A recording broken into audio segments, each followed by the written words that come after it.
For a coward like him to pass this mission, there is only one set answer. Grab some water and hold out for 3 days. As his hand touched the glass door of the drinks cabinet, from the darkness between the shelves, something moved. A monstrous figure emerged. Its eyes were far too large. Its grin was stretched wide across its face. Solium's entire body froze, and just as he feared, the moment the ghost reached him, everything went dark. A while ago, he was just a young man had visited a special pop-up event for dark exploration records. From the outside, the event looked harmless. A themed fan store, a place where people could enjoy fake scares, buy merchandise, and take photos with cute displays. But Dark Exploration Records was not an ordinary franchise for him. It was his favorite horror story universe. The story centered around investigating supernatural anomalies based on internet rumors and urban legends. In the story universe, those anomalies were called darkness. He had followed the series for a long time, so when he arrived at the pop-up store, he bought far more merchandise than he had planned. Keychains, cards, notebooks, and other small accessories. His basket was so full that people in line started glancing at him. Some even assumed he was buying gifts for someone else. Or worse, that he was a reseller trying to grab limited goods before real fans could get them. He felt wronged. He was not reselling anything. Every single item in that basket was for him. He had even taken time off work just to come here. And at that moment, standing in line with his arms full of merchandise, he remembered that this was not his first time visiting the pop-up store. He had actually come once before, but back then, he had not been brave enough to join the event activities. Standing in front of a prize booth in public, surrounded by other fans, had felt strangely embarrassing. But today was different. The event was almost over. If he missed this chance, he might never get to spin the prize roulette. While he was still hesitating to try, because of his dignity as an office worker, one of the staff members encouraged him to try the prize roulette. He felt happily relieved and said yes.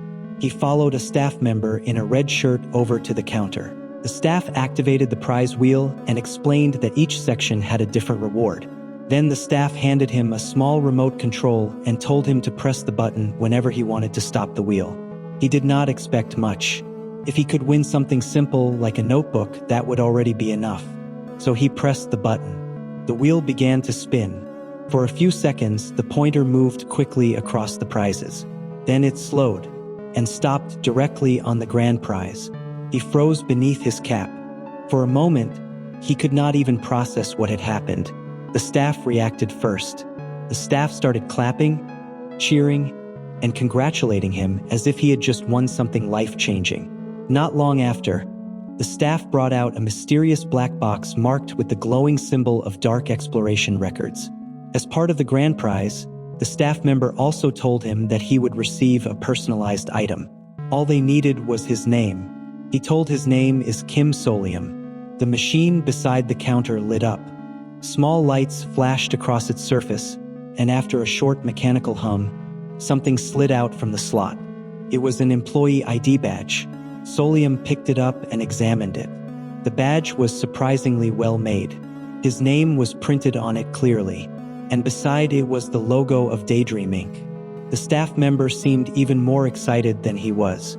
They explained that the badge belonged to one of the 3 major factions in the story universe. But Solium already knew that. Within the lore of Dark Exploration Records, Daydream Incorporated was a company that researched urban legends while hiding its more dangerous work from the public. And the field exploration team was one of its worst departments. That team was famous for sending inexperienced recruits straight into deadly situations. In other words, the badge was impressive as merchandise. But if it were real, it would be a terrible assignment. Solium accepted the reward anyway. At the time, he planned to take it home, put it away somewhere, and probably forget about it. Then something strange happened. A voice echoed inside his head.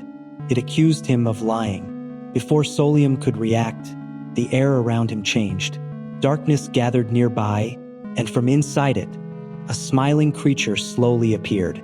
The moment he saw it, shock ran through his entire body. Then dizziness hit him. His vision blurred. Everything around him spun, and a second later the world went black. When he woke up again, he was no longer at the pop-up store.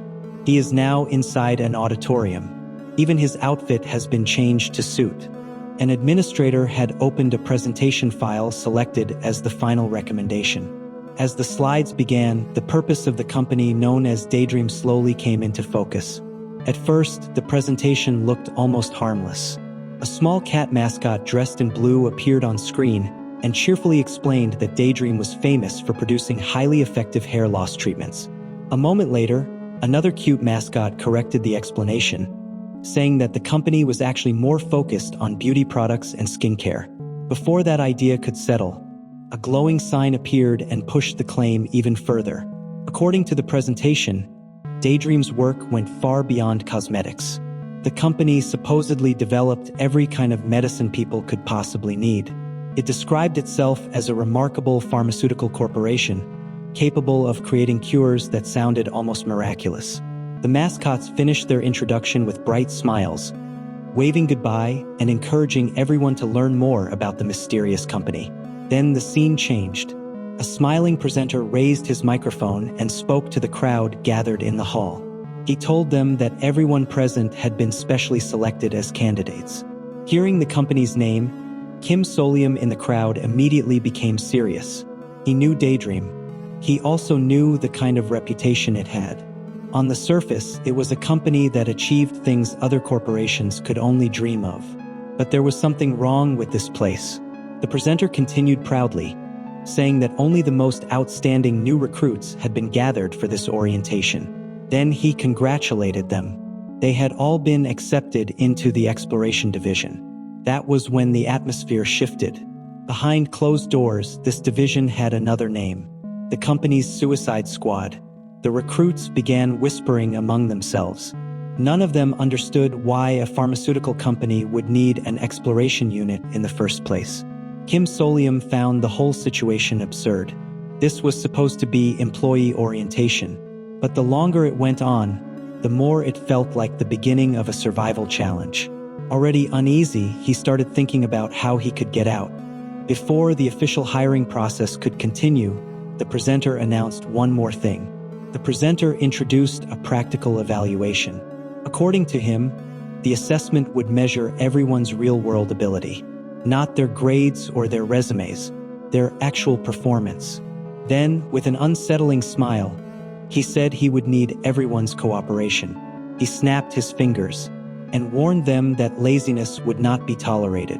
The lights went out at once, and the entire hall fell into darkness. Then the recruits froze, unsure what was happening. Someone whispered that they could hear something strange.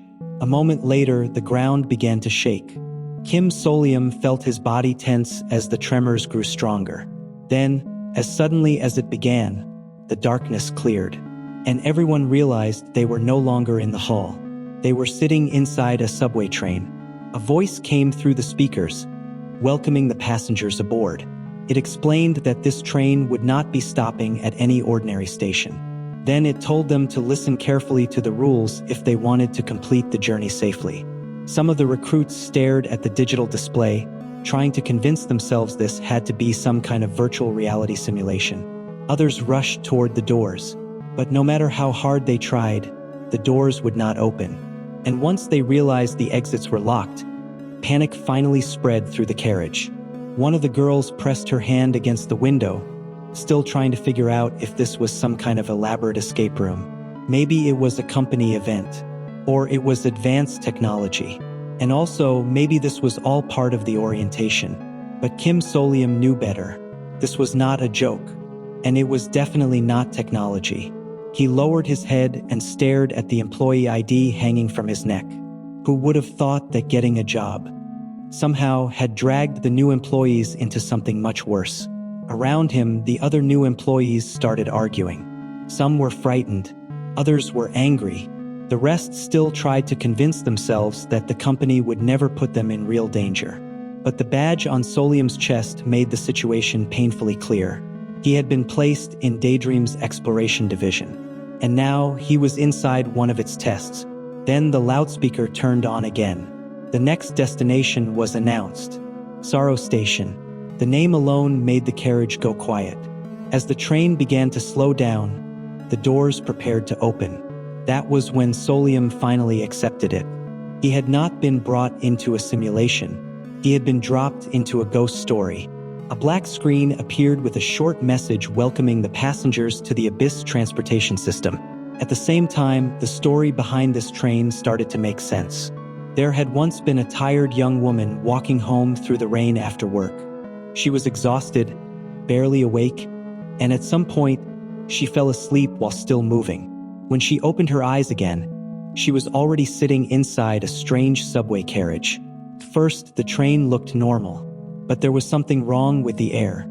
The windows showed strange distortions outside, like the world beyond the glass was breaking apart.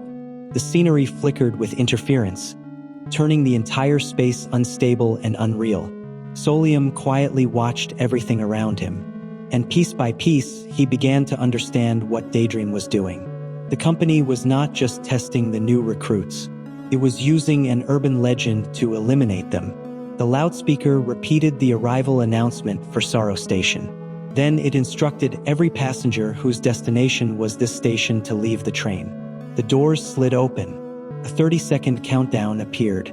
Outside, the platform was empty. A thick mist covered the station, and the sign on the wall confirmed the name: Sorrow Station. At first glance, there was no monster, no obvious danger. Because of that, some of the passengers thought getting off would be safer than staying inside the train. One confident recruit even said the station looked harmless, apart from its strange name. Then Solium suggested that everyone should remain inside and observe first. He also pointed out that normal subway stations were not given names like Sorrow Station. A place with that kind of name could not be safe. The argument quickly grew louder. One recruit complained that he did not want to sit around and wait. If something happened because they stayed inside, he asked would Solium take responsibility for that? A brown-haired young man agreed with Solium. He suggested that they wait a little longer and understand the situation before making a decision. But then the alarm sounded. The countdown was almost over. The doors were about to close. That was enough to destroy whatever patience the passengers had left. Several people rushed toward the platform, desperate to get off before the time ran out. One man threw himself through the doorway at the last second. He didn't make it. The people who failed to get out were trapped behind the closing doors. The moment the doors shut, frustration exploded inside the carriage. One passenger slammed his fists against the door, furious that they had missed their chance all because of someone. Solium understood why they were angry. In a situation like this, everyone just wanted to survive. But survival was not always about moving first.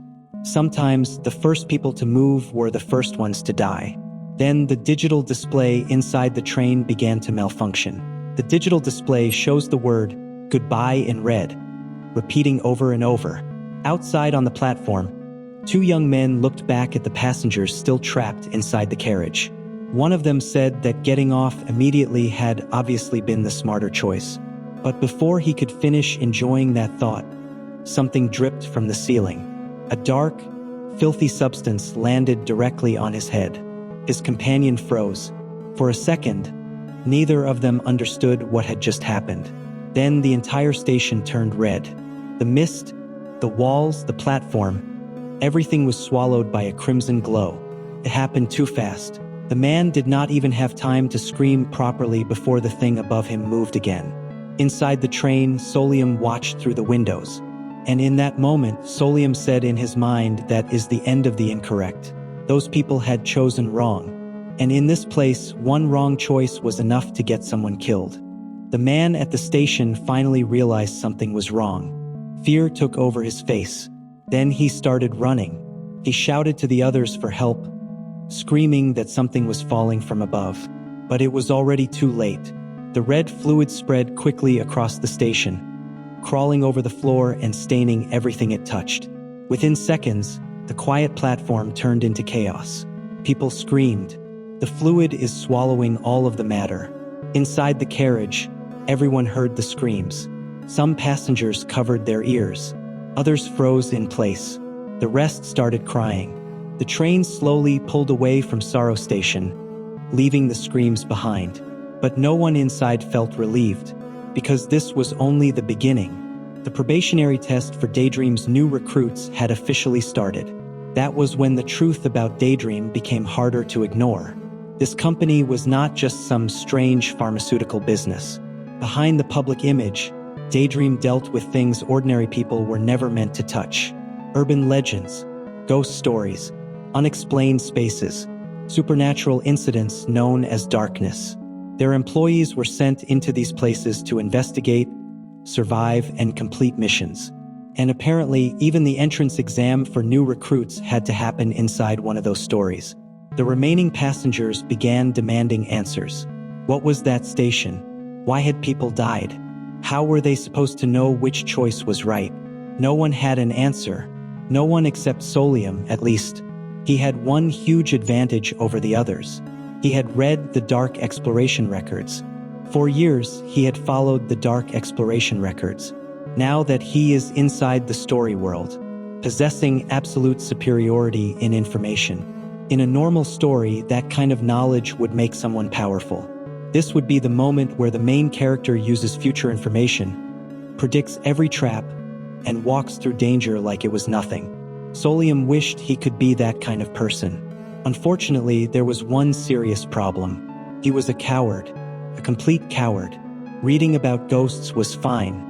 Text was safe, because text could be read slowly with the lights on while pretending the story was not that scary. But pictures, videos, actual monsters moving on screen, that was different. The moment a horror image appeared, Solium's body reacted before his brain could. He would close the page, block the image, or turn off the screen entirely. When he visited ghost story websites, he always disabled background music first. If a video had a creepy thumbnail, he refused to open it.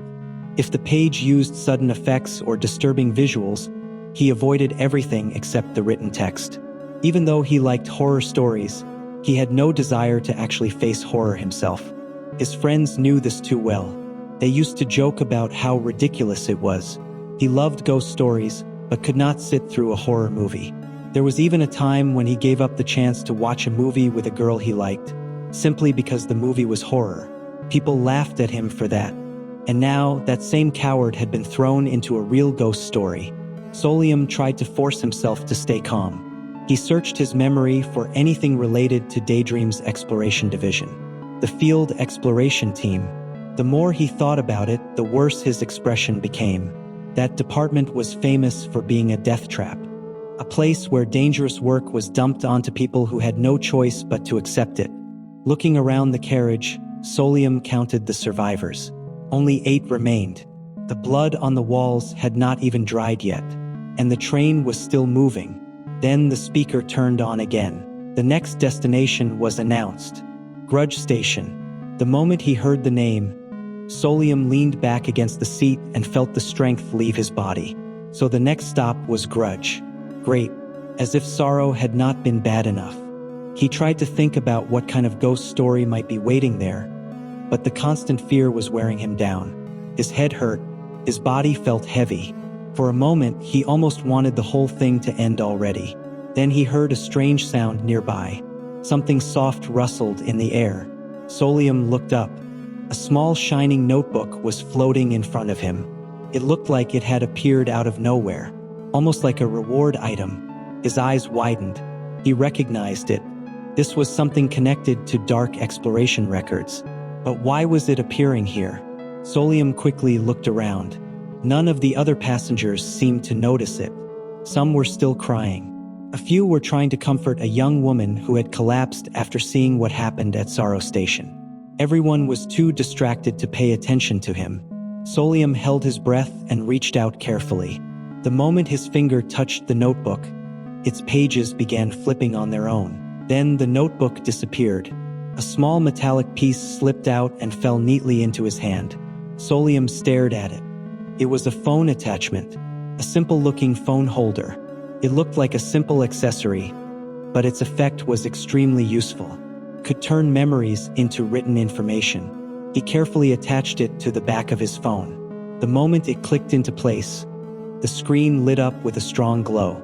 Solium held his breath. Then information began appearing on the screen. The item had worked. Details that had only existed as vague memories were now being organized into readable records. Names, rules, warnings, past cases. Everything was being written out clearly.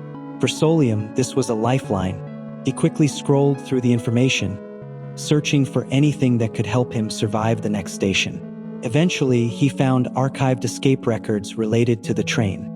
For the first time since entering this nightmare, he felt a small amount of relief. At least now, he had something to rely on. Then the loudspeaker turned on again. The next stop was approaching.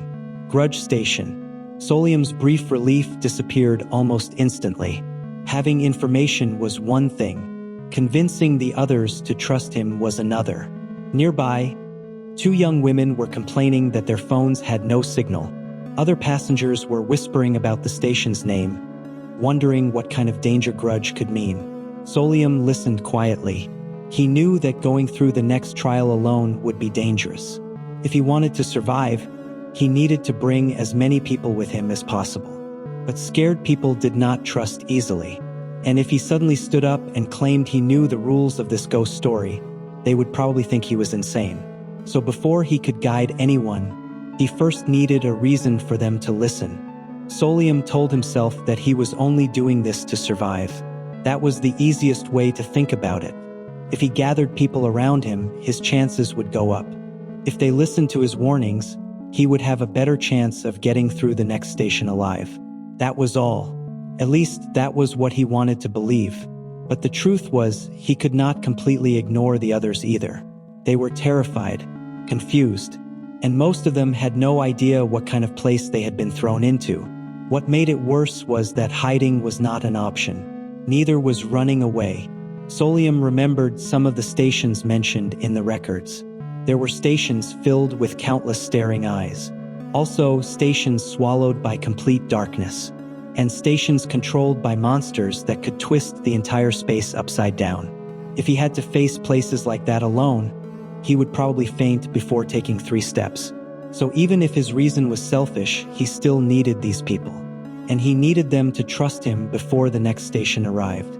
But he could not just stand up and announce that they were inside a ghost story. That would only make him look unstable. So Solium forced himself to stay calm. His plan was simple. First, earn the trust of 1 or 2 people who seemed reasonable. Then let the rest of the passengers follow naturally. People were easier to move as a crowd. If someone else believed him first, the others would hesitate less. While looking around the carriage, Solium suddenly heard familiar words among the passengers. For a second, he paused. A woman said it really was like something straight out of a ghost story. Then his attention shifted to a brown-haired woman sitting nearby. She was focused on her phone. Solium moved closer. The moment she realized he was standing beside her, she was astonished. He sat down near her and carefully brought up the topic of ghost stories. First, she looked confused. Then she admitted that she sometimes watched videos like that online. And after everything that had happened, she could not stop thinking about how similar the situation felt to those stories. That was exactly what Solium needed. Their conversation soon caught the attention of another passenger nearby. The woman tried to organize her thoughts. She remembered the auditorium, then the sudden shift into the train, then the strange substance that had fallen from above and attacked one of the people outside. As she spoke, her voice began to shake. The memory was still too fresh. She remembered how badly the victim had suffered, and after a moment, she apologized for getting emotional. Solium listened quietly. At the same time, he kept watching the people around them. Outwardly, he acted just as confused as everyone else. He nodded and agreed that everything felt unreal. But inside, he was fighting the urge to run. The woman then said something that caught him off guard. She told him he seemed calmer than anyone else here. Before Solium could respond, her attention shifted to another passenger nearby. A man in a dark suit was standing close to them. He had a friendly expression and brown hair. The man wondered if he was the same person who had been sitting near him earlier. Solium looked at him and tried to remember whether he had seen the man inside the auditorium. Solium remembered he was the man that curious about the item Solium was holding. Now he introduced himself with a warm smile. His name was Baek Sahyun. The moment Solium heard the name, his expression changed. Baek Sahyun. He knew that name. It had appeared in the records. Baek Sahyun was one of the elite survivors who had completed 100 explorations. Among experienced explorers, he was known by the nickname Viper. Solium stared at him in disbelief. This polite, ordinary-looking man was supposed to become that legendary veteran? It was hard to believe. Soon after, the young woman introduced herself as Go Young-eun. But unlike Baek Sahyun, her name meant nothing to him. That made Solium uneasy. Many survivors in the records used aliases, but he could usually identify important people through their traits or descriptions. With her, he had nothing. No memory, and no useful information. It means two things. Either she resolved the ghost stories relatively easily and left the company early, or she died early. Solium quietly gripped the fabric of his pants to hide his tension. Then he introduced himself. Kim Solium. Around them, the passengers were starting to split into smaller groups. Some looked like they wanted to move into another carriage. But Solium knew that was a bad idea, because it's forbidden. Before anyone could act on that thought, the loudspeaker crackled with static. The next announcement began. The train was approaching its next destination, Rapture Station. Most of the passengers reacted well to the name. Compared to Sorrow Station and Grudge Station, it sounded almost harmless. Some even looked relieved. After everything they had seen, a station with a pleasant name felt like it might finally be a safe choice. But Kim Solium knew better. In a place like this, a friendly name meant nothing. The correct station was never easy to identify. The rules changed, the themes shifted, and if someone chose based on instinct alone, they would probably die before understanding what went wrong. Fortunately, the records in his phone gave him a few clues. Case number 56 mentioned 2 survivors who had managed to escape through a place called Blue Station. Other reports warned that stations named after body parts were extremely dangerous. People who got off at those stops usually suffered horrible deaths. There were also records about stations connected to specific years or infamous people. Those almost always ended badly too. One report even mentioned a complete failure at a station named after the year 2026. So when the train began slowing down near Rapture Station, Solium did not feel relieved at all. He felt dread. Through the doors, the platform looked clean and bright. It almost looked like the center of a beautiful city, with smooth floors, warm lighting, and a welcoming atmosphere that only made Solium more uncomfortable. He needed these people alive, partly because having more people increased his own chances of survival passing through the station. Also, if he watched everyone die one by one, he knew his mind would not hold together for long. So when 2 passengers tried to move toward the door, Solium immediately stretched out his arm and blocked the way. They looked surprised. Solium asked, "Are you sure?" One person asked back, "Sure about what?" Solium kept his voice as calm as possible. He told them to think about where they were. They had been taken from an auditorium into a subway train. They had watched people die at the previous station. The announcements were giving them rules like something straight out of a ghost story. In a situation like this, rushing out just because the name sounded nice was not survival.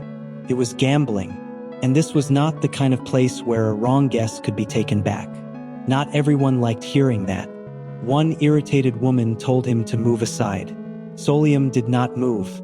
Instead, he pointed out that there was a clue hidden in the announcements. From the start, the loudspeaker had never actually lied. Kept telling them to listen carefully. Kept saying who should get off and when. And this time, the announcement had said that only passengers whose destination was Rapture Station should disembark. That made the carriage go quiet. Some passengers exchanged uncertain looks. Was Rapture Station really their destination?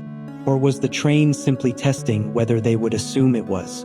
One woman argued that the name sounded positive, so it made sense to leave there. Solium asked her one question. Could anyone here honestly confirm that Rapture Station was where they were supposed to get off? No one answered. The silence only made some of them more frustrated. That woman blamed him for delaying everyone. And if they can't escape, will Solium take responsibility? Solium accepted it. If they needed someone to blame, then they could blame him. He told them he would take responsibility. A moment later, the doors closed automatically. No one had stepped out. Solium let out a quiet breath. He then said that he would make sure they survived. At the very least, nobody could claim he had physically forced them to stay. He had blocked them for a moment, yes, but the final choice had still been theirs. Then someone suddenly shouted and pointed toward the window. From the front train carriage.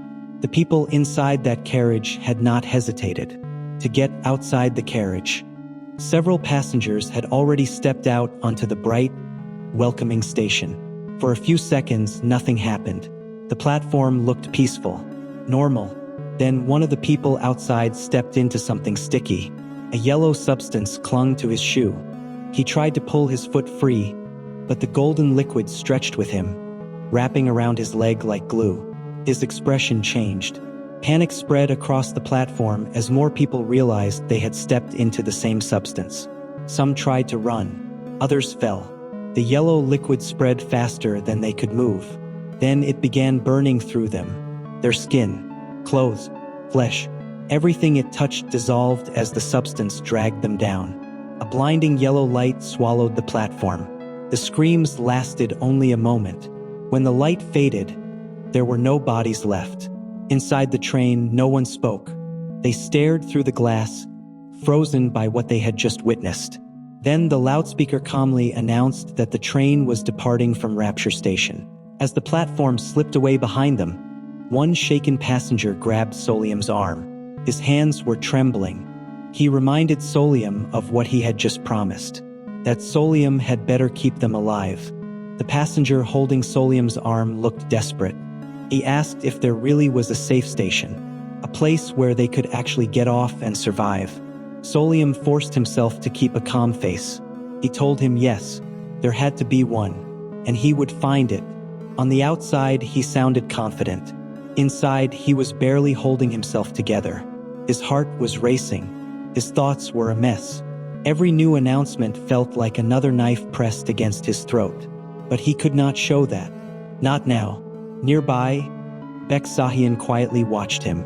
Unlike the others, he did not panic. He simply observed Solium with a faint look of interest. It almost seemed like he was impressed. After all, not many people would willingly take responsibility for a group of strangers in a place like this.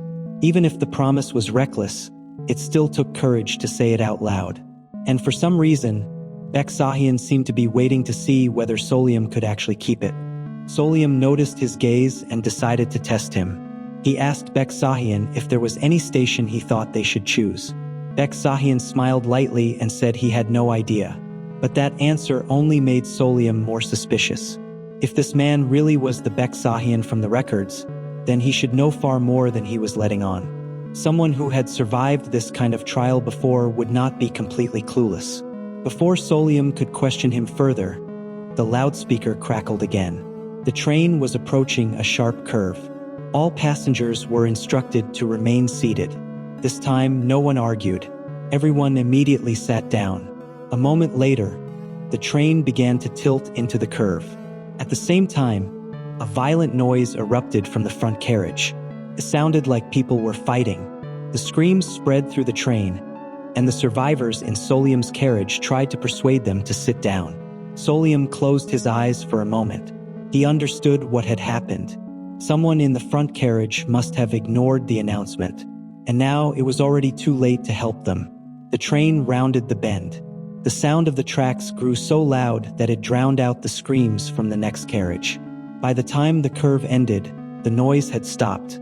Then the announcement returned, calmly informing everyone that it was now safe to stand. After that, a man screamed in fear. One young woman finally broke down. She sobbed uncontrollably, saying she wanted to get out, that she could not take this anymore. Solium understood how she felt, but he also knew that panic would only kill them faster.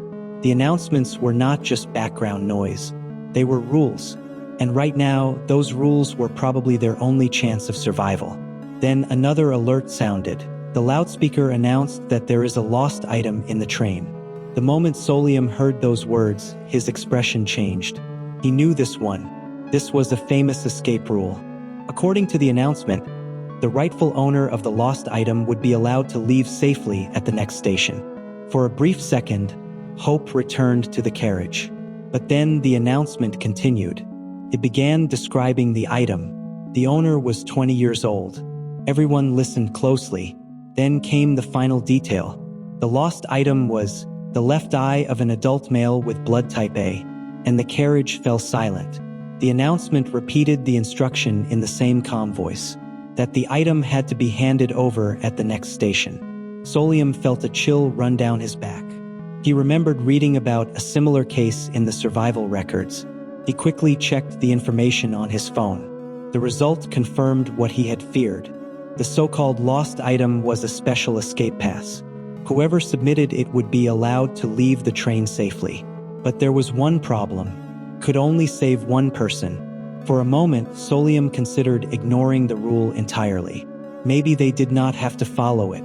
Maybe if everyone got off together at the next station, there was still a chance they could avoid sacrificing anyone. But before he could decide, another passenger spoke up. They suggested checking who matched the conditions. By age, gender, blood type, the atmosphere changed immediately. People began asking each other questions. Who was 20? Who had blood type and fit the description? Solium kept his face neutral. When asked about his blood type, he lied. He said he was AB. In truth, he was type A. But there was no reason to put a target on his own back. Not in a carriage full of terrified people. Soon after, a sharply dressed young man raised his hand. He said he matched the conditions perfectly. He was 20 years old with blood type A, and he said it with a calm, almost proud expression, as if being selected made him useful. Solium looked at him and felt his stomach twist. The man clearly had no idea what that announcement really meant. Then the loudspeaker spoke again. The train was arriving at Anger Station. The doors would open soon. At that moment, Beksahian stepped forward. There was no hesitation in his movement. A faint smile appeared on his face as he approached the young volunteer. His tone was gentle when he asked if the man was really blood type A. But the look in his eyes was cold enough to make that man's breath stop. Because Beksahian had understood the rule. And unlike that man, he looked ready to use it. Beksahian closed his eyes for a moment. Then the train doors opened. His face showed no anger, no hesitation, even no guilt. He simply attacked the young man by slamming his phone right on the young man's left eye and said that it was unfortunate. Then he kicked the young man away from the carriage door. The attack happened so quickly that most of the passengers did not even understand what they were seeing. Beksahian turned on his own teammate without mercy. The young man collapsed onto the train floor, badly injured before he could even defend himself. Blood spread beneath him. Inside the carriage, panic exploded. People shouted at him. Some called him insane. Others backed away in horror, unable to believe that he had just attacked someone from their own group. The young man, barely conscious, but Beksahian only smiled. To him, the rule was simple. The system had asked for an item. Submitting that item meant survival. That was all. He mocked the others for hesitating and relying on someone else to decide their fate. In his eyes, if they were too scared to act, then they had no right to complain about the result. Nearby, Go Young-un trembled. Solium said nothing. He only stared at Beksahian and finally understood why the man was called Viper. At first, Solium had mistaken him for an ordinary new recruit, a friendly man with a calm smile. But that was completely wrong. The rumors in the records had been accurate. Beksahian was ruthless. Instead of risking anything of his own, he had sacrificed someone else to obtain an escape ticket. But Solium also knew something the others did not. That attack had not been necessary. He dropped to the floor and began searching beneath the seats. A vague memory from the records guided him. He reached into a narrow gap near a metal grate, carefully feeling around until his fingers touched something cold and smooth. Then he pulled it out. It was a small glass vial. Solium raised it so Beksahian can see. These were the missing items. The realization hit him immediately. The so-called lost items were not always body parts that had to be taken from someone. They were hidden somewhere inside the train, like treasure. The system had never said they had to injure anyone to obtain them.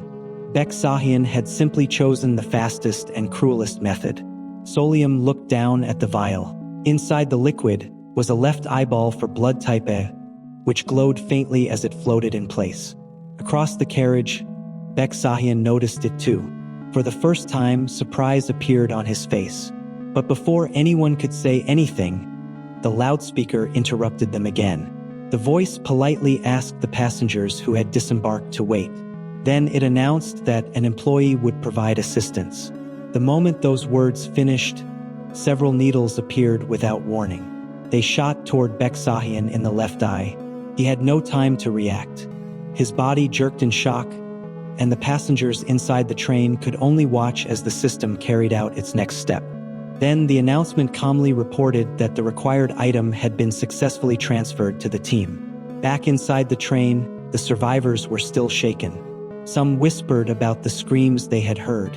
None feels sorry for Baek Sahyun.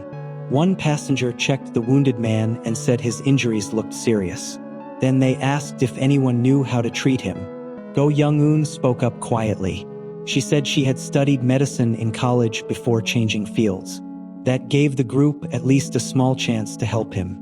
As the train continued forward, it eventually approached another station, the Hatred Station. The moment the name was announced, everyone looked towards Solium again. Whether they trusted him or not, they had already started depending on him. Go Young-eun approached him with a guilty expression. She could tell how much pressure he was under. Solium noticed it too, and inwardly he is grateful. He kept telling himself that he was using these people because he was too scared and anxious alone. But the more they relied on him, the heavier that excuse felt. She apologized for that. Then, Go Young-eun admitted that something had been bothering her. She had been thinking about the idea of a final destination. If every passenger had a destination, then what was the final destination for a human being? Was it simply death? Her words made Solium pause.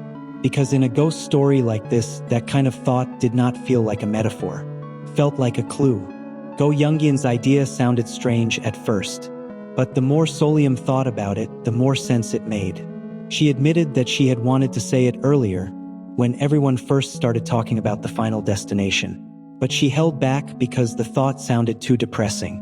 If every person had a final destination, then maybe that destination was death.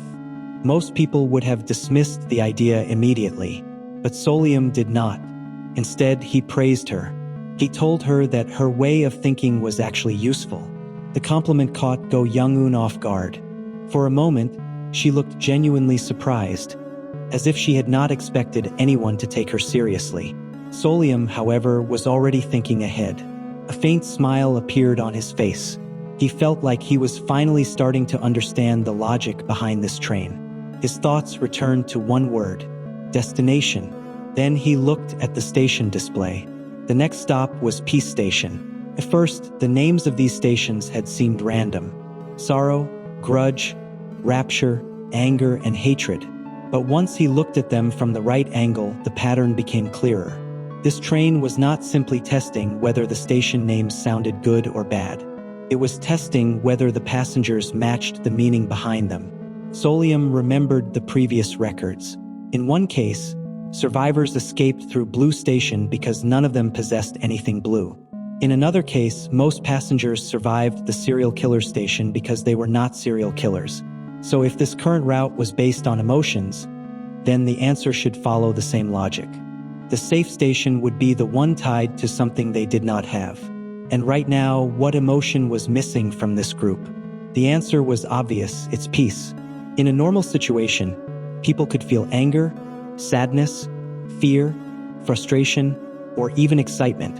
But inside this train, after everything they had seen, no ordinary person could honestly say they felt peaceful.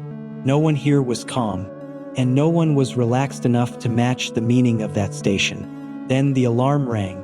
The loudspeaker announced that they had arrived at Peace Station. Solium stepped forward without hesitation. This was it. He told everyone that this was the station where they needed to get off. The train stopped. The doors opened.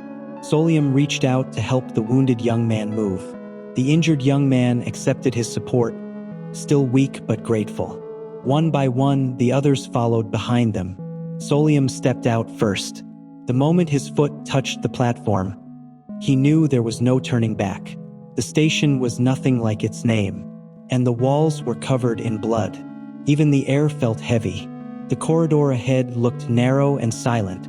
Several passengers immediately began to panic. One of them asked if this could really be the right place. Another said there was no way a station that looked this frightening could lead to safety. Even Solium felt fear crawling up his spine. For one brief moment, he wanted to turn around and run back into the train. Then Go Young-eun stepped forward. She raised her hand and spoke firmly. She told the others that this was the correct path. Not because the station looked safe, but because Solium had been right so far. While everyone else panicked, he had kept thinking. While others made selfish or brutal choices, he had kept looking for a way for everyone to survive. That was why she chose to trust him. Then, before anyone else could stop her, Go Young-eun walked into the darkness. She moved past the markings on the wall without looking away. Her steps were shaky at first, but when nothing happened, her confidence grew. Soon, she started moving faster. Then she shouted and called for the others to follow. The first part of Solium's plan had worked. Go Young-eun believed him, and then the injured young man looked at him. Even though he was still weak, he gave Solium a grateful smile and told him that he trusted him too. That was the final push Solium needed. He was still scared, but with everyone looking at him like that, he could no longer pretend this had nothing to do with him. So he forced himself to stand firm. Then he told the group that if they kept moving together, they would survive. One by one, they climbed the staircase leading out of Peace Station. No one talked much. They simply focused on going up. The staircase stretched on beneath the dim lights, and the walls were covered with countless sheets of paper. The more they climbed, the more unsettling the place became. Still, no one stopped. Eventually, an old exit sign appeared ahead of them. A strange light began shining from beyond the stairs. Then, all at once, the light swallowed everything. A voice rang out. "Congratulations to the company's newest recruits." Solium opened his eyes, and for a moment he could only stare. They were back in the auditorium, the same hall and the same company event that had started this nightmare. For a few seconds, no one moved. Then the survivors began counting who had made it back. Relief slowly spread through the room as the numbers became clear. Go Young-eun looked around and seemed genuinely happy when she realized more people from their group had survived than expected. In the end, 8 passengers from their train had escaped alive. The presenter on stage sounded far too cheerful for what had just happened. He announced that 22 participants had passed the examination. Then he praised them as elite candidates who had overcome an extremely difficult test. Most of the survivors were too exhausted to react. Some looked numb. Others stared at the floor. The rest still seemed unable to believe that they were no longer inside the train. But the ceremony continued anyway. The presenter began calling out the names of the standout performers. Then suddenly, a spotlight landed on Solium. He stiffened. The presenter praised him for his quick judgment and decisive actions during the trial. Solium stood awkwardly from his seat, not knowing how he was supposed to respond. He walked to the stadium and the presenter handed him a gift bag. He accepted it, but the moment he held the handles, something felt strange. The bag was heavier than expected. The presenter told to take a good look inside. But before he could check properly, the presenter had already moved on to the next survivor. So the mystery stayed unresolved. One by one, the remaining survivors received their own recognition. Meanwhile, Solium tried to make sense of everything. If 22 people passed, then other survivors must have escaped through different train cars. Some of them might have spent much longer trapped inside the subway before making it back. His gaze drifted toward Baek-sahyun. Considering the state of his injuries, Solium assumed he would need to go to a hospital after this. Eventually, the presenter asked whether everyone had received their gifts. Once the survivors confirmed it, he officially announced that they had been hired. A massive banner dropped from above. It declared them members of the field exploration team. Confetti burst into the air. The audience applauded. The host thanked everyone for their effort. For one brief moment, it almost looked like the nightmare was over. But then the presenter said, "Wait a minute." He smiled as if he had just remembered something important.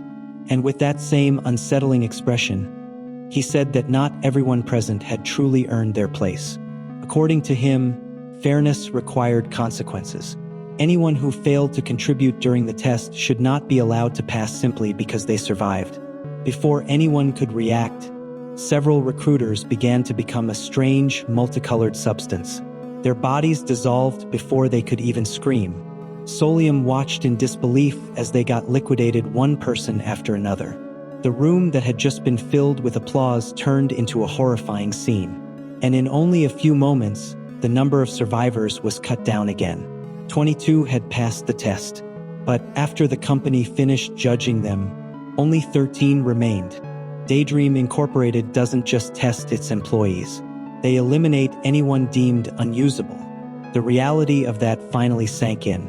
Go Young-eun raised a trembling hand. Her voice shook as she asked if she could resign immediately. The presenter looked at her as if the question surprised him. He asked if the woman really wanted to give up such a rare opportunity and why she didn't hear the benefits first before making such a decision.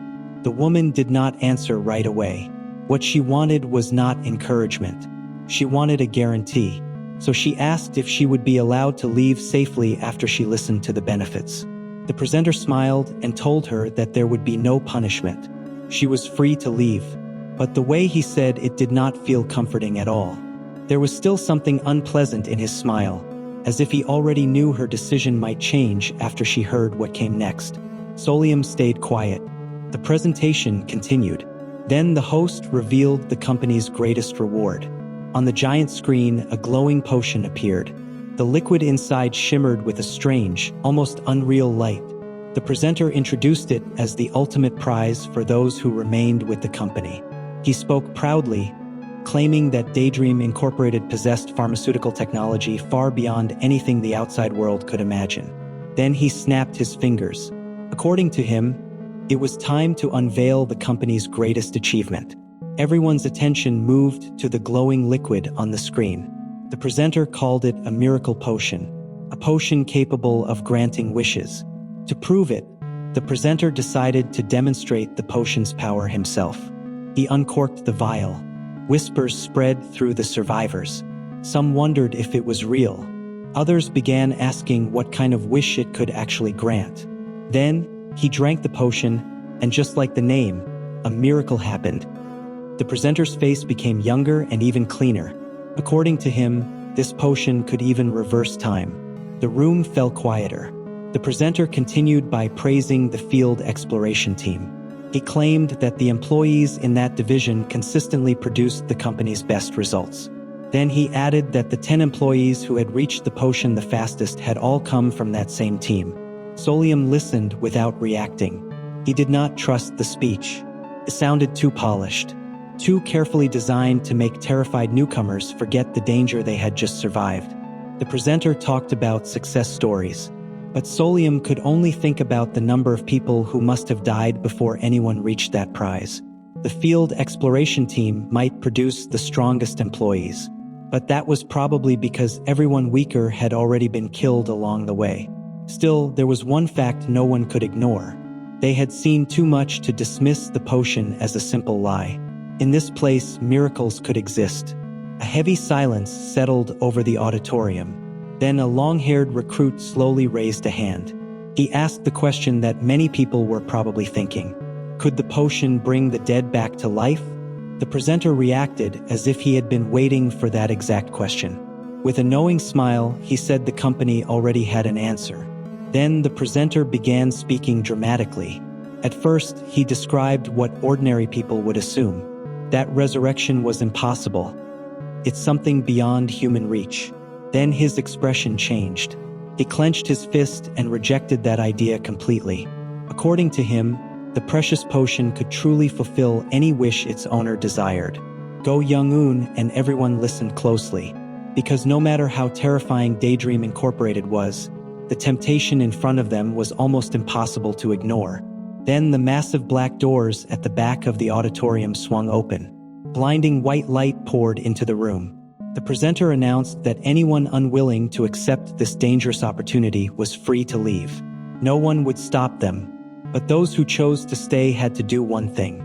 Inside each of their gift bags was a special mask. If they wanted to become true members of the field exploration team, they had to put it on. Solium lowered his gaze toward the bag. The strange weight he had felt earlier finally made sense. Inside was the mask, and now he had to decide whether to walk away from Daydream Inc. or put it on and step deeper into the nightmare. He reached into the gift bag and pulled out the black mask. As he did, a business card slipped out and fell to the floor. Solium picked it up. A phone number was printed on it.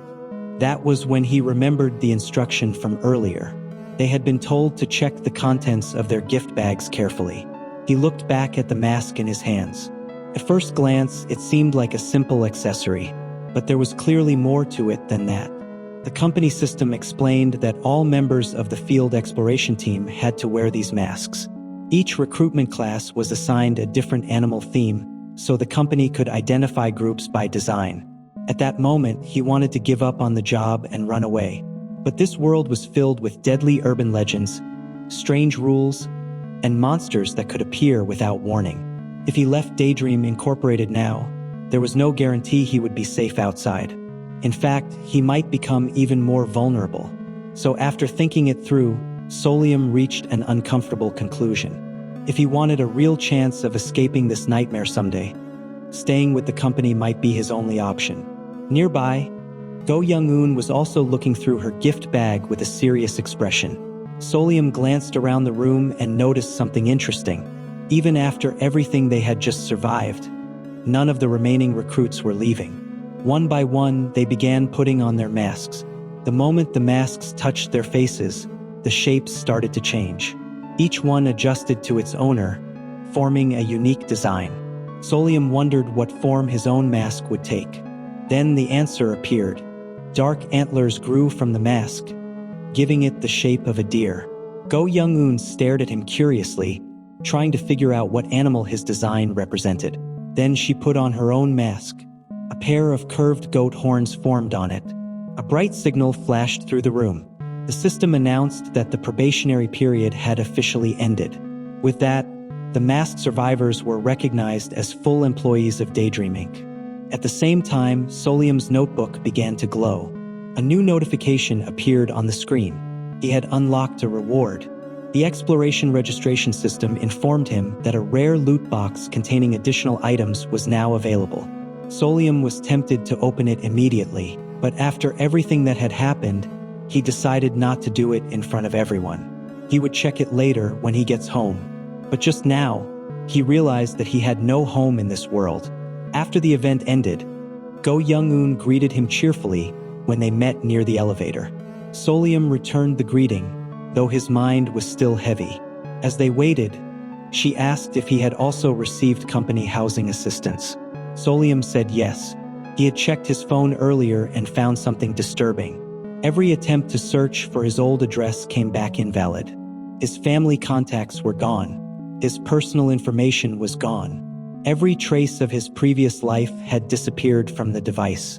It was as if the world had erased him, that left him with no real choice. The company housing offer was no longer just convenient. It was necessary.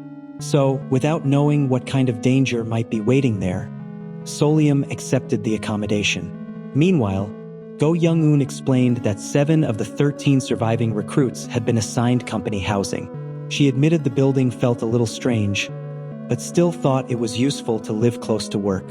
Solium listened without saying much. Eventually, the elevator doors opened. His apartment was on the 12th floor.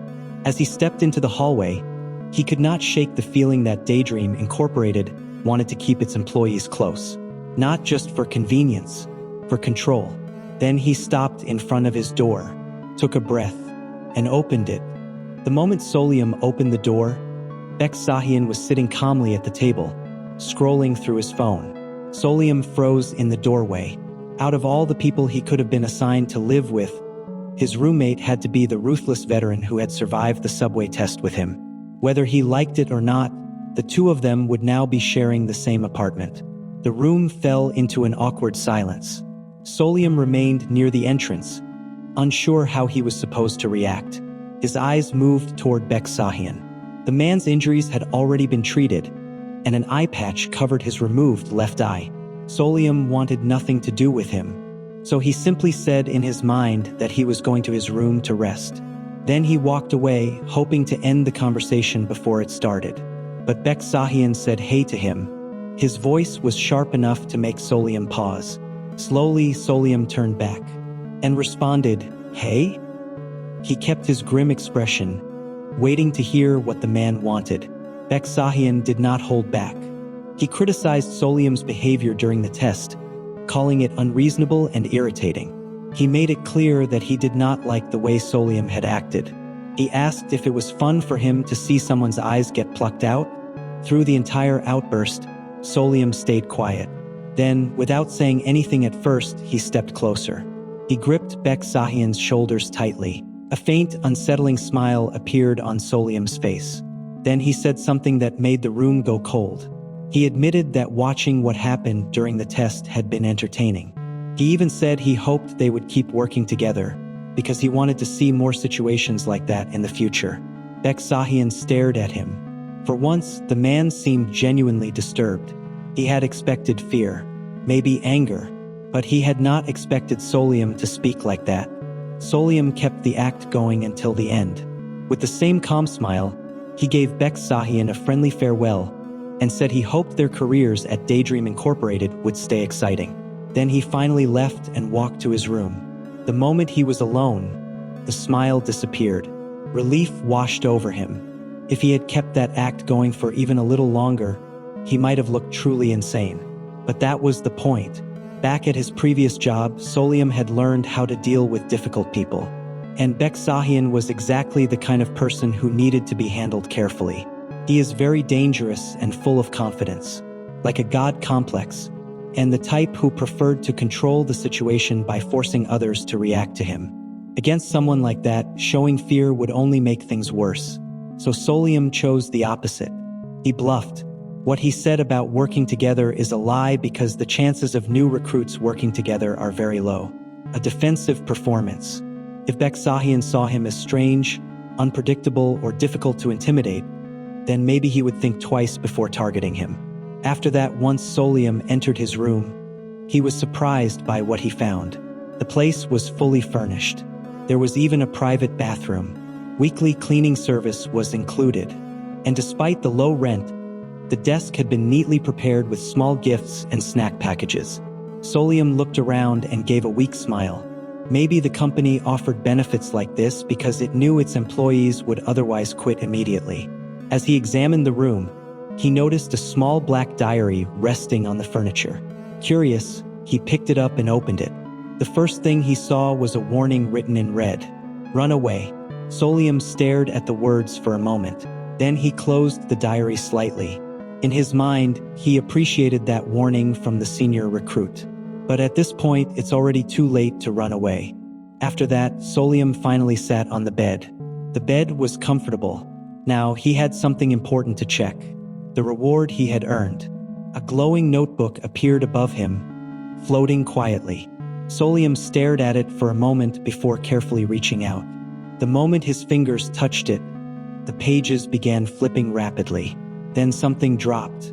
A small pack of stickers. At first, Solium only looked confused. Stickers? But after inspecting, these were not ordinary stickers. They had the ability to manipulate sympathy. In the right situation, that kind of item was extremely powerful. Solium remembered one specific smiley face sticker from Dark Exploration records. In the game, it had been so unfair that players treated it like a cheat item. It gave users an overwhelming advantage during certain encounters, especially in situations where emotions and perception mattered. Eventually, the developers removed it completely, which meant the shining sticker in his hands might be the only one left. Then the system gave him another notification. The item could only be used by regular rank employees or higher. Solium stared at the message. Then he looked down, feeling depressed. Because he had probably become a Daydream employee, the notepad had given him this gift. He had gotten something that felt like a real benefit, but it would have been better if he had never been dragged into this world in the first place. That night, Solium tried to sleep. He knew his official work at Daydream would begin the following week. After everything that had happened, his body was exhausted, and he closed his eyes almost immediately. But sleep did not bring him any peace. His dreams were filled with daydreaming. The train, the stations, the people who had gone. The next week, Daydream's massive headquarters stood under the sunlight. When Solium arrived, Go Young-eun approached him with concern on her face. She immediately noticed how tired he was and asked if he hadn't slept well. Solium admitted he was exhausted, but told her he was fine. He did not mention how many nightmares he had seen over the weekend.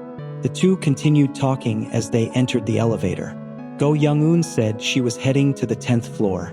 Solium remembered that the field operations team occupied the floors between 10 and 15. When the elevator reached the 13th floor, he stepped out. The number alone made him uneasy. A dangerous department being placed on the 13th floor felt far too intentional. He stopped in front of a secured entrance and pressed the intercom. Then he asked if this was where Group D was located. A moment later, the door opened. Inside, a short blue-haired woman was talking with another employee. The brown-haired man nearby noticed Solium first and greeted him with surprising enthusiasm. Solium bowed politely and introduced himself as the new recruit assigned to Group D.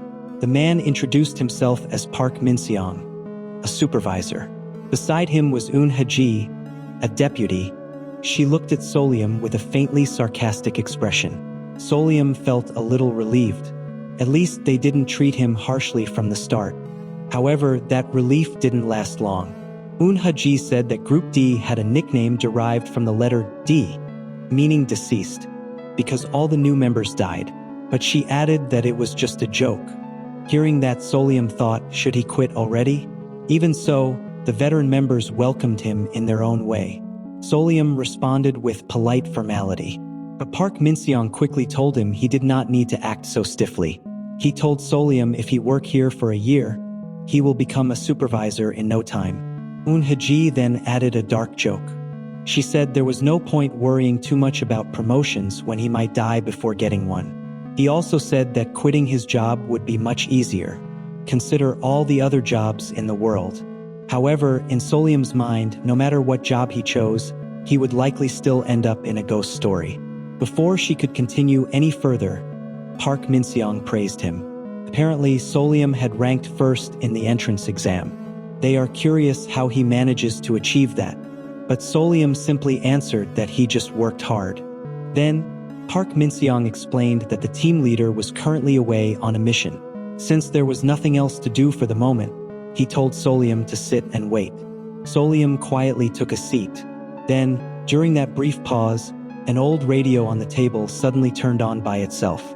Static filled the room. A distorted voice came through the speaker and calmly reported that traffic conditions were clear. It also said the weather was normal. But outside, heavy rain was pouring down. Solium immediately noticed the contradiction. The broadcast did not match reality at all. And because of that, he quickly understood something. This radio was not just an old device. It was a ghost story object. Park Min-seong switched it off and looked at Solium with clear approval. He seemed pleased that the new recruit had figured it out so quickly. He even joked that Solium's instincts were almost supernatural. Then they explained what the radio actually did. It was a twilight gray darkness. It did not report real weather. Instead, it predicted fortune. Solium listened quietly, trying to keep a calm expression.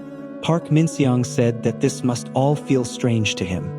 Because he is a new recruit, he knows nothing about this urban legend or darkness. But little did he know that Solium knows everything about this world. Then he handed Solium a tablet for orientation. The moment the tablet turned on, the screen glitched with static. Then an official training video began. The presentation opened with bright colors, cheerful music, and the two mascots from before. On the surface, it looked like a friendly corporate introduction. The mascots explained that Daydream Incorporated was a company dedicated to developing miracle cures. But as the video continued, the real explanation slowly appeared. In this world, supernatural phenomena and urban legends were not just stories. They were real. They could appear, spread, harm people, and even take physical form. Daydream Incorporated studied those phenomena and managed them as company assets. The video then introduced a special substance called Dream Essence. According to the presentation, Dream Essence was extracted from these supernatural entities and used as a key resource for the company's products. Daydream Incorporated collected Dream Essence from these nightmares and used it to manufacture wish-granting products. And the people who gather it from them are the awesome field exploration team. They are the brave and wise team, using the Dream Essence Collector tool to exploit the magical ingredients. That was the true source of the company's power. And its main customers were not ordinary people. The products were sold to elites, politicians, and the wealthy, people powerful enough to buy miracles. The mascots ended the video with bright smiles, telling employees that teamwork and courage were essential to Daydream's mission. Once the video ended, Park Min-seong casually asked if Solium had found it useful. He also said that each ghost story had its own reference guide. Apparently, the company also used playful code names internally, mostly to make the work feel less terrifying. Solium gave a polite response. Then, without warning, he was told that his first mission would begin that very afternoon. Solium froze. That fast? On the first day of work? He had only just got here, he muttered in his mind. But Daydream Incorporated clearly had no intention of letting new employees ease into the job. Eun Haji calmly handed him a Dream Essence Collector and warned him to handle it carefully. Because every tool is numbered individually, it's not a good thing if he loses it. She also reminded him that the mask had to be worn before every mission. After that, she inspected his mask. Both senior eyes paused on the rough deer-like horn accessory attached to his mask. For a moment, the seniors were amazed by its shape and how sturdy it looked. Because its horns resembled deer antlers, they decided to codename Solium Roe Deer. After that, he was told to wear his mask and focus on the mission briefing displayed on the tablet. The task was a high-reward challenge, a 3-day survival tag mission against a ghost inside a convenience store. If he succeeds, he will additionally get 20 million as a reward. A reference image of the ghost attached to the file was blurry, but even through the distortion, the ghost looked deeply unsettling. The location was listed as an abandoned convenience store. Solium stared at the briefing. Before he could fully process what he was reading, the room around him began to distort. Dark interference spread across his vision. The voices of the team members grew distant and unclear. For a moment, it felt like the entire facility was being pulled away from him. Then everything went black. When Solium opened his eyes again, he was no longer inside Daydream headquarters. He was alone, inside the abandoned convenience store from the briefing. The store was empty, and the air was so quiet that even his own breathing sounded too loud. His first mission had already begun. A digital clock inside the convenience store showed that it was just past midnight. First, Solium observed, is there any threat to his basic needs? Because this darkness is a ghost story aimed at extracting mental shock and screams. It means his life is not on the line. For a coward like him to pass this mission, there is only one set answer. Grab some water and hold out for 3 days. As his hand touched the glass door of the drinks cabinet, from the darkness between the shelves, something moved. A monstrous figure emerged. Its eyes were far too large. Its grin was stretched wide across its face. Solium's entire body froze, and just as he feared, the moment the ghost reached him, everything went dark. When Solium opened his eyes again, the digital clock had returned to midnight. At that moment, he understood this mission would not simply end if he was caught. It would reset. The store was silent. The nightmare had restarted. Solium stared at the clock in frustration. So that was how this mission worked. Failure did not kill him outright, it trapped him in a loop. Because of that, there is no guarantee this would end in 3 days. Every time he was caught, the scenario would reset and begin again. But Solium knew better. A coward like him might go crazy before even passing 3 days. He could not keep relying on instinct. He needs to find another way. So now he forced himself to think. He tried to hide beneath a counter and to calm his breathing. But before he could organize his thoughts, the ghost appeared again, almost caught him. Its oversized eyes slowly scanned the store, searched for him. Solium pressed a hand over his mouth and stayed as still as possible. The creature moved closer. Solium's fear was almost unbearable. But beneath that fear, his mind kept working. This was a ghost story, and ghost stories had patterns. They responded to triggers, certain actions, certain mistakes. If he made noise, it would probably find him.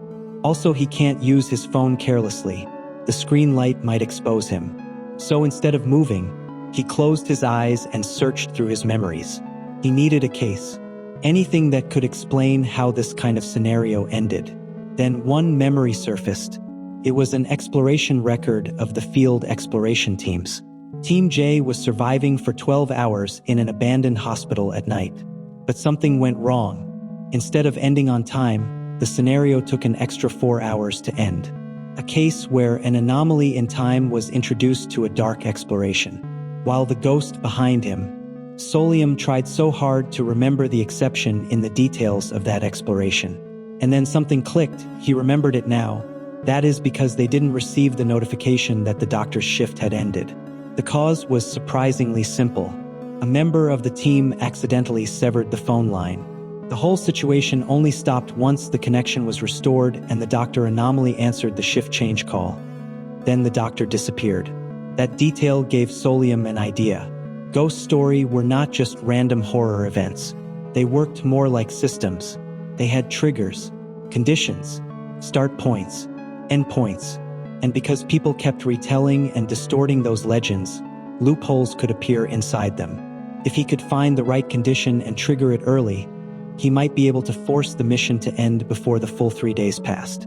That meant he did not need to defeat the monster. He needed to break the script. Still hiding behind the counter, Solium began planning his next move. He would avoid direct contact with the creature and search for something in the store that controlled the loop. A signal or anything that could act as the mission's termination trigger. But the moment he tried to move, the monster appeared near the counter. His face lowered into view. Solium's heart stopped. He had no time to escape. The plan failed. The world reset again.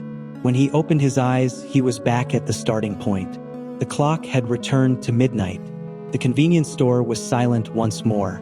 Solium stood there, breathing hard, feeling the pressure of the loop pressing down on him. He was scared, exhausted, but he refused to give up. If this mission had rules, then it also had a way out. What he needed was the exact trigger that could end the scenario early. So instead of moving aimlessly, he began watching the store more carefully. If he can trigger an event that's supposed to happen 3 days from now, the ghost story will end.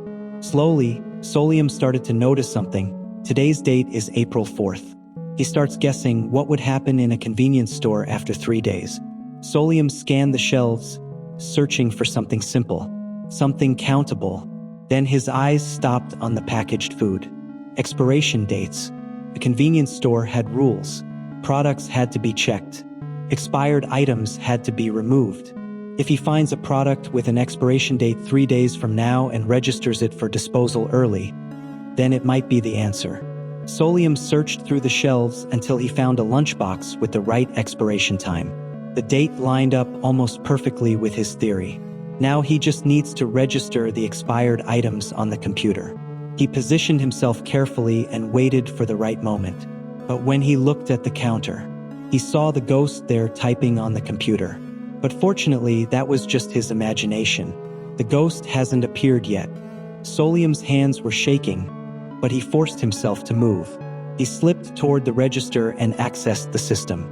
Then he changed the internal date settings. The machine processed the update. For one brief second, hope rose in his chest. It worked. The store accepted the change. Then the disposal alarm went off. A warning spread through the system. Expired products had been detected. Now he needs to scan that item barcode. Static filled the air. In the aisles, the ghost returned with far more aggression than before. The ghost crouched down and began crawling quickly toward him. Solium could only brace himself by avoiding looking at the ghost. He successfully scans it. Then the computer needs confirmation to register it as disposal. Solium presses enter to confirm it. At last, when the ghost hand almost reached him, the registration was completed. Suddenly, all the lights in the store shine so bright. The ghost is gone for good. Solium feels relieved, but when he thinks he can get out, the cash drawer slides out. Money? He said. Then he remembered in the dark record that the people past are actually getting the money. He just stares flatly at the money. Back at the Daydream facility, the seniors were walking outside after writing reports. To them, this was supposed to be a long test, at least 3 days to end it. Then the tablet suddenly shone. Park Min-seong looked over. Solium fell from the tablet screen above him with a paper bag. He returned from the mission looking calm on the outside. The seniors stare at him in disbelief. Solium then said that he also filled the Dream Essence Collector. The mission was complete. The new recruit had cleared a 3-day survival test in only 1 hour of real time. About an hour earlier, Eun Haji reconsidered her decision to send the new recruits alone on their first mission. This was all because it was a safe ghost story, so even if it lasted more than 3 days, it was still relatively safe, as food was readily available. Most of the new recruits resigned because of it, prompting the HR executive to warn them to stop doing it. But the purpose is actually reasonable. If the new recruit can't even handle an easy-mode ghost story, there is no point in the new recruit continuing to work there and risking their life. As their seniors, they don't want to see their co-workers in their team losing their lives for nothing. Eun Haji then said, Solium was extraordinary as a new recruit. Park Min-seong agreed. He said Solium is strangely calm. Usually, new recruits freak out just learning about their work, but Solium didn't even flinch. Eun Haji said he has a firm resolve. They always welcome those with strong hearts. She mutters in her mind as their department enters ghost story like a daily routine. It would be trouble if he were a coward. But a coward wouldn't have survived the probation period in the first place. The truth is, Solium was the coward who passed. They just don't know it. They remember that Solium didn't even take any notes, as this is his first mission, so he probably doesn't know any better. Park Min-seong said he will tell him that taking notes on important information from the manual is essential for their mission. Eun Haji added that they needs to write things down so they can review them later and understand better. Park Min-seong agreed with her. It's not like it's information he'd know beforehand. But the truth is, Solium knows it all. He has cheat items. As they continued walking, suddenly Solium returned. From the tablet, the supervisors could not hide their surprise. A mission that should have lasted 3 days had ended in only 1 hour. Naturally, they wanted to know how Solium had done it. Solium explained that he fast-forwarded the time. He had manipulated the conditions of the scenario by triggering the event 3 days in advance, using the expiration date to dispose of the food, and ending the ghost story. To the supervisors, that explanation only made him look like a field exploration team genius. A normal recruit would have focused on hiding, or simply surviving until the timer ran out.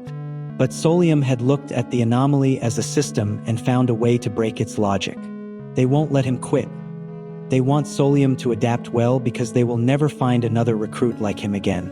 Because of that, the veterans began treating him like someone unusually capable.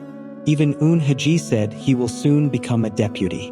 Solium did not feel exceptional at all. Solium said he had done it because he was terrified, that he thought he was going to die. But the supervisors did not seem bothered by that. If anything, they looked even more pleased. Then Eun Haji asked about the rewards he had earned from the mission. Solium said that he got 10 million won. It was a large number. To his surprise, the team told him he could keep all of it. Normally, the company takes half. Apparently, because he had completed the mission so efficiently, the seniors was making an exception. But privately, he said nothing about the full amount. The truth was, he had earned 20 million won, and there was no reason to reveal everything. After that, the conversation shifted to Daydream's reward system. The company operated on a point-based economy, where employees could exchange mission points for special items. He checked his points using the office desktop, where there was a white lizard toy with red eyes looking at him. The system displayed his newly earned 100 points. Solium browsed through the catalog and quickly realized something unpleasant. Basic missions gave very little. With it, he can only exchange it with a robot vacuum cleaner. High-level rewards cost an absurd amount, and the wish-granting potion was on a completely different scale. It cost a whopping 500,000 points. The price was so high that it almost felt like a joke. If he tried to obtain it through the F-grade ghost story alone, like he just did, it would take 15 years.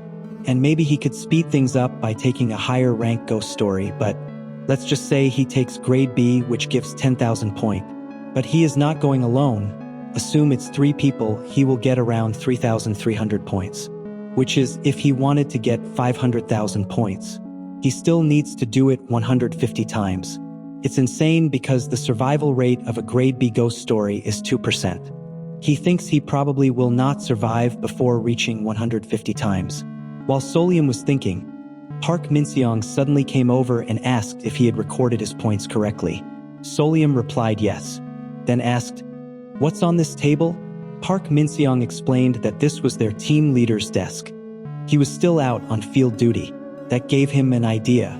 While the seniors go outside for air, Solium understood that to survive in this world, he needed to look somewhere he was not supposed to. So he tried accessing the internal interface using credentials left at the bottom of the keyboard. The first login attempt failed. Solium adjusted his approach. Then he tried again. This time it worked. The restricted system opened. Inside, he discovered a hidden marketplace, known as the Alien Shop, that only accessible to section chiefs and above. It was not the normal company catalog. Among the aliens that were appearing in the records of the Dark Explorations, some of them sell unusual goods to Earthlings. Some of the items inside are dangerous, but there are also items that can be very useful during missions. To access it, Solium navigated deeper, clicked through anything that looked slightly out of place, and clicked back 5 times consecutively. After a few careful steps, he managed to unlock a concealed promotional page. It looks like a vintage internet advertisement. It's written in the ads that you can get a first anniversary customer appreciation sales discount of up to 80%. And you can go straight to the site by clicking the banner. That alone was enough to catch his attention. But he also became cautious. If he opened it here on a company computer, he might leave traces behind. So instead of investigating immediately, he saved the link. He would check it later, somewhere safer. That night, back in his room, Solium opened his phone. Solium manually entered the address into his phone. The moment he did, the screen began to glitch.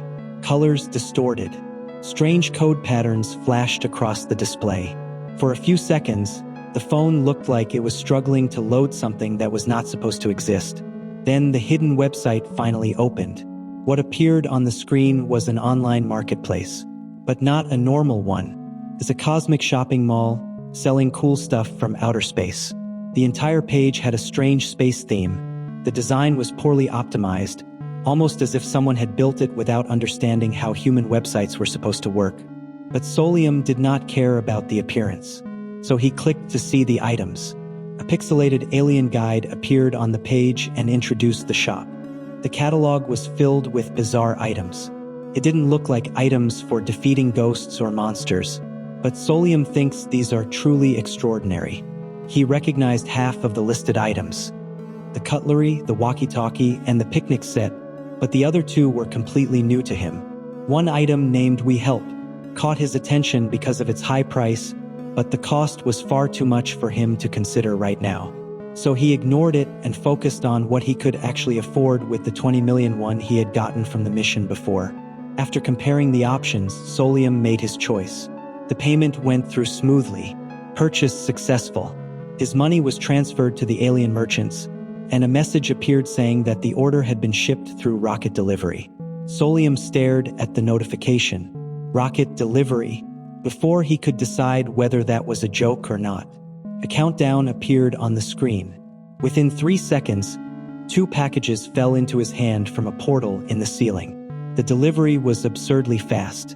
The boxes had cosmic shopping mall tape. Solium was amazed by this world, even though it's still terrifying. A loading indicator appeared and confirmed that the contents were being unpacked. Inside, Solium found 2 items. The first was a special picnic kit. The second was a silver coin snake. The picnic kit was described as an item that could temporarily alter the effects of other tools. The drinks double it, while the cookie halves the effect. That alone made it potentially useful for future missions. The silver coin snake, on the other hand, was more of an impulsive purchase. Its original price had been extremely high for a coin, and the discount made it difficult to ignore. Solium tried to justify it to himself as an investment. If the item was connected to currency produced by urban legends, then maybe it could become profitable later. At least that was what he told himself. He reviewed the other items one more time and decided that his final choices were still the most reasonable. The cutlery meant for direct combat with ghosts was useless to him. He had no confidence in fighting monsters head-on. The cutlery could even suck blood. But actually, can you even suck ghost blood? And communication devices were risky, because giving them to the seniors might expose the fact that he had accessed a restricted system without permission. So for now, the picnic kit and silver coin snake were the safest options. And with that, inside Solium's current bags are 4 items: memorial grip talk, smile sticker, Alice picnic set, and silver coin snake. Solium feels satisfied that he can buy his favorite fictional items in real life. The downside is that fictional ghosts come along as free gifts. The next day, in the Dreaming office, Solium's seniors warned him that this time, the team was scheduled to enter an urban legend mission, which they regularly manage. Haji describes it as a grade D darkness, so nothing to worry about. Park Min-seong tells him it's about the same level as the new employee probation, so there won't be any problems. But after his first mission, Solium knew better than to relax. A low-level anomaly could still kill him if he misunderstood the rules. The senior confidently said they cleared them through sheer trial and error. They will enter it this afternoon once the team leader arrives. Solium thinks it's better than playing hide and seek with a ghost all alone. To prepare him, Park Min-seong gave him a mission answer sheet. The ghost story is introduced as the Tuesday quiz show. According to the seniors, it was a ghost story where they enter a quiz game as a contestant. If their answer is wrong, they will get a terrible penalty. But as long as Solium memorized the answer and didn't do anything unexpected, he would be fine. Park Min-seong suggested that Solium take notes, but Solium refused. He claimed he had already memorized everything. The seniors looked surprised. To them, it made him seem even more impressive, almost like a robot that could absorb information instantly. Park Min-seong said that the team leader is going to find him incredibly easy to work with. But inside, Solium was thinking that he still hadn't met the team leader of Team D. They would meet in the afternoon, or so he thought. Suddenly, Haji received a call from executives that they would be going inside the ghost story without the team leader. So it's just 2 of them with a rookie. This is because it's the end of the month, and Solium did great work, so now they're forcing him to work more. Haji asked Solium whether he had memorized the whole answer sheet. Solium didn't answer it because he had not memorized the answer at all. Then Park Min-seong said he had memorized that thick manual from before, so that little answer is a piece of cake for him. Then they went in, but inside Solium's mind, he barely understood the mission, and when he tried searching the company database for more information, he could not find what he needed. The manual explained that entering the ghost story was simple. All they had to do was register their names in the sender field. Once the identifiers were submitted, the transition would begin. Suddenly, a voice was heard asking everyone, "What exactly is a show?" Then a flash of light from the camera flashed. The host continued by asking, "A proper stage and a well-dressed host? A spectacular band? Contestants filled with passion? No, that's not all. The answer is that it's the connection with all of you that makes it a true show. So from now on, don't forget to cheer." The host welcomed everyone to the Tuesday quiz show. When Solium opened his eyes again, he was standing on the set of a quiz show.